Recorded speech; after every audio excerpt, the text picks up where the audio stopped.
This computer. Hi, Leah. Hi, Sarah.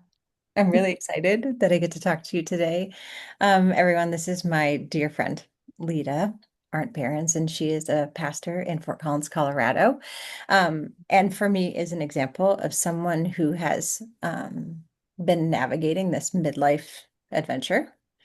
Um, with so many of the quintessential challenges that I see in so many of my clients. And because I love her and she's easy to talk to and she has so much wisdom, I wanted to bring her on just to talk with me today a little bit about what she has experienced. So you can get to not only know her better, but also just hear a real life story about somebody who's navigating the ins and outs of perimenopause and life and busy and momming and working and all of the things. So All the things. This we may all be of for a while. So 7 hours later, when we get off this call, um, the first question I really wanted to ask you is, what have been your biggest pain points as you've not only discovered but realized that you're in this and then started navigating it? Yeah. Well, I think, well, there's been a few, but I think like the actual painful part is like the slow realization that um all the things in the body are changing and I have no control over it, really. But I would say like I had the I had the kind of sudden weight gain with no, major changes in what I Right. was doing in my life. Um, but then the mental part of it, the anxiety, the um feeling crazy, um, and just not kind of understanding or even knowing. Like I thought it was all in my head for a long time. Yeah. Yeah. Well, and So, I would say not only did you not necessarily change anything, you have been doing more, like with the weight gain piece, like you've been actively oh pursuing yeah. more, you've been eating healthier, you've been conscientiously trying to find answers to questions like, am I allergic to things? Like you've really poured a lot of time and energy into optimizing all of that and still had the frustration of just being like, what the fuck? Why is Yeah, this not getting better? exactly. Exactly. Yep. In consulting with nutritionists and doctors and um, physical trainers and all of that. And so I mean, yeah, and I'm still following their advice. It's still good things to be doing. Um, but yeah, it wasn't, and I wouldn't say I am yet getting results I want. Yeah. But but through the process I've learned a lot and learning ways to navigate it without giving up hope. Becoming a blob on the couch, which is really what when you are exercising and eating right and you gain weight, it's not very motivating. Amen. Can you share a little bit too, to the level you're comfortable sharing? You've had what I refer to as a pretty normal experience trying to get help from professionals, Mhm. but that's not good.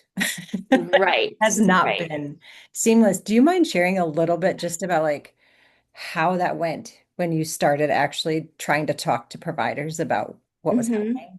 hmm I originally, because I would say this has been years that I've asked for help. And my primary care, she just really, you must not actually be eating right. You must not actually be exercising. So she kind of took the stance of not believing me. Um, and it was just, I don't know, just not really interested. I could get an anxiety med, but even when I asked, said I've been reading about perimenopause, these kinds of things. And she's much younger. Mhm. Um, she had not had any personal experience. So I quit going to her. I found a new primary care with really with your guidance of questions to ask, and also the guidance like your primary care doesn't have to be fully menopause informed, but getting someone on the team does. So, but I needed to just switch primary care regardless. Right. Um, so I did that first, and really actually read bios of the people I had the choices of, um, and found a nurse practitioner who, um, well, she wouldn't call herself an expert in menopause. She hasn't done any of the certifications or anything, but she believes it's real and and was really able to listen and say where she could help and where she would recommend I look for other resources, like other medical care. And so then I remember, so I went to this other clinic and I had good questions to ask. And the first doctor I saw there like failed every single one. Like, I remember that. and, and told me again, this doctor was younger, like, and I'm talking like early 30s, like nowhere near. Um, and just was like, nope, you're just not exercising enough. Okay. So, and she also didn't think any of my other symptoms were related. For instance, I was experiencing a lot of vomiting between 2 and 5 days before my cycle, just like random, I'd have to pull over and throw up. And then like the hot flashes were just really intense at times. And she just didn't, she thought I should see a gastroenterologist. Is that how you say it? Yeah. Um, and I'd already done that. So that I guess that was another part of it because my original primary care sent me there. That's where she sent me. Yeah. And I had um, all the gut health examinations, all the um, You had I had an an endoscopy, endoscopy. right? You got the whole works. Like they, yeah. Mhm. And the endoscopy was good. It was discovered that I have a, a very mild form of EOE, which I can't remember what that stands for. But anyway, so I did get help with that. Mhm. But it really didn't have anything to do with what I had been complaining about. Right. Um, so, and she was lovely, but that doctor was lovely, but is a gastroenterologist, is Yeah. not, yeah. Um, so then the next doctor I tried at the women's clinic, I was actually worried because I was like, I don't know. They say she knows about this, but I was kind of starting to think there wasn't really Mhm. anybody. Um, but uh she's was fabulous. She listened to everything. She said, I've got you. This isn't right. You don't have to feel this way. You don't have to. She's like, you're right. Your body's going to go through this, but there are ways to help you. You don't have to be feel crazy every day. You don't have to be throwing up. You don't have to have all these other symptoms. And I felt like so she was menopause, very menopause informed. Um, she, I think, she's done a lot of the extra education Mhm. I don't remember if she has the certification, but That's um, remember for sure. I I mean, can't she's remember on for the list. sure. She's Mhm. darn close to it if she didn't have it. And so she did some different, te very simple blood tests just to give her an idea because of all the blood tests I'd had taken, none of them looked at my hormones. I mean, I'd had blood test after blood test Yeah. and in this process, and she just was looking for some very specific information and discovered that well, because that's the other thing, my age at the time I was 49, I Mhm. think, when I found her. And so a lot of times people are like, well, you're not really experiencing that yet. And I'm like, that's just not true. Like you can read the most basic blog post and find out that's not true. So I don't know where they were getting that.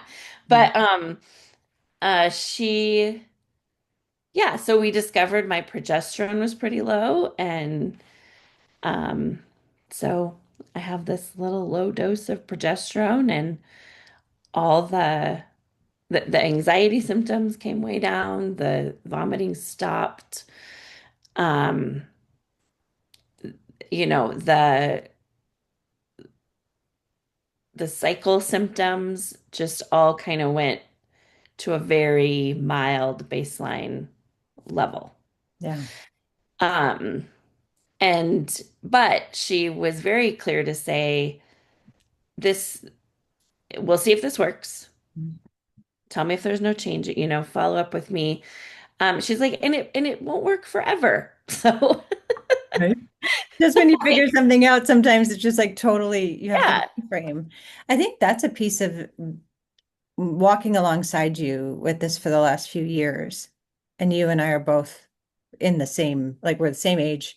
Mhm. We're kind of going through this in a similar way with slightly different manifestations of symptoms. But walking alongside you with this, I think one of the things that has struck me so much about your experience is just how hard it can be to keep going. Mhm. You make some progress, so you can make the appointment. You sometimes have to wait 3 to 6 months to get in. You go see the doctor. The doctor doesn't work out. You start back from scratch. Like you've had so much of that. And I think in reality, I don't think you've had more than what a lot of people experience. Mhm. But being in the role I'm in, but then also just being your friend and watching you have to navigate that, Mhm. it's just so painful. Like It is. And it's I infuriating and it's honestly, painful. if you weren't like encouraging me and giving me little, telling me things along the way while I waited, if I had zero information, I think I would have quit. Mhm. Because that third doctor, I mean, she just said, well, you can come see me when you've lost weight, I know. but I can't do anything for you until, and it was pretty that was a very shaming appointment. Mhm. Um, and I'm not sure I would have been willing to even talk to somebody again. Yeah, I get so Um, mad. I know. And so, um, It makes me so mad. I know. So, but like having you be like, no, that's just wrong, and there's got to be a doctor who's going to listen to you, um, and actually, she's a nurse practitioner. I mean, Right. the people who have listened to me have been nurse practitioners, so I Mhm. don't think it has to be Right. an MD No, either. So, doesn't. And mhm, often it's nice when it can be a like a nurse practitioner or even a physician's assistant, because they tend to get blocked with large chunks of time too, which is so nice because if a standard appointment, I think the average appointment for most doctors is between 15 and 17 minutes. mhm, And getting through everything in that short amount of time feels nearly impossible. So if you mhm. can find someone who has a longer chunk, even if it's 20 minutes, like that's a significant Yeah, more, useful amount. Just those 3 extra minutes can really make the difference between feeling yeah. hurt and feeling so rushed. Right. And she didn't rush me. And actually she was really clear about how much time we had, what was my goal, like Yeah. so that was really helpful. Yeah. Yeah. If you could share based on everything you've been through, and I mean, you and I in our side conversations are still talking about how like, well, so this is happening now, and like, things are still getting added into the mix for sure. But if you could share one piece of information that you just wish everyone knew, what would you tell people who are just starting out trying to figure out what the hell to do next? Um, I would say to remember that you know your body, which is not something we've been taught. Mhm. Um, but it's true if you can clear out the cobwebs and that you're not crazy. Like um there's real change happening. And I think women get told like I know I do it, like I downplay it, right? So when I tell the doctor what's actually happening, I feel like I'm being dramatic. Right. Right. So I guess shortly, just be dramatic then. I guess, Seriously. like it's real. It is real. And know that you don't have to live with everything being that hard. Yeah. And that Sarah's a really good coach. And actually, I mean, I'm not just saying, but really having someone walk alongside you and that you can even just be like, can you believe that this doctor said this to me? Or cry and be like, I'm really hurt by this, and have someone who's like, yeah, that's not right. Mhm. Um, and then who cheers for you when, yay, you Right. found someone who can assist and help. And Yeah. yeah, and just the information that when you can go into your appointments feeling enough informed about yourself and menopause and what's going on, that you can tell the answers you're getting Mhm. if they're ones that are sincere and going to be helpful or not. Yeah. So Thank you. you're I think welcome. that's one of the pieces of the coaching that I am in I'm in love with is, and it's hard sometimes to convince women that they're worth the time and the energy and the cost and all of that Mhm. to keep going and to really shift this perspective that because I feel bad now, there must be some quick thing that I can do just to feel better right now. Um, and instead to really reteach us how to look at what we deserve from our healthcare providers, what we deserve to want for our own lives. Mhm. That those things aren't bad. They don't make us high maintenance. They don't make us needy. Mhm. We deserve to have wants and needs. Yeah. Um, because the number of women I encounter who genuinely don't believe that is shocking Yeah. to Yeah. me. And Mhm. when I'm totally honest and can look back at myself, I do the same damn thing, right? I downplay everything. I downplay my symptoms. I don't talk openly about it. Even when I go to the doctor, sometimes I'm like, yeah, the hot flashes aren't that bad. And then having a doctor be like, you said you're having a hot flash every 45 minutes. Like, Pretty bad. that's bad. So I appreciate that because I wish we were better set up better as we're getting older and as we're getting into this stage of life to understand what's coming and what could happen Yeah. and what Yeah. we might need to be prepared to do for ourselves. Right. Right. Yeah. I really appreciate you taking time Yeah, of to course. share your experience because it's been like it's been like with every person I encounter, a beautiful experience to walk alongside you in this. Um, I have been filled at times with righteous anger and so much frustration and wished that I could just be everywhere all at once. Just like I still like have a dream that someday I'm going to be just this like women's bodyguard where I just walk in front of every woman. I'm just like, bring it. Um, but I've really appreciated being able to walk with you in this because it means a lot to me. So thanks for Yeah. talking to me today. Yes. Thanks for having me on. Anytime. All right. I'm gonna hit record, stop, and then we can keep talking.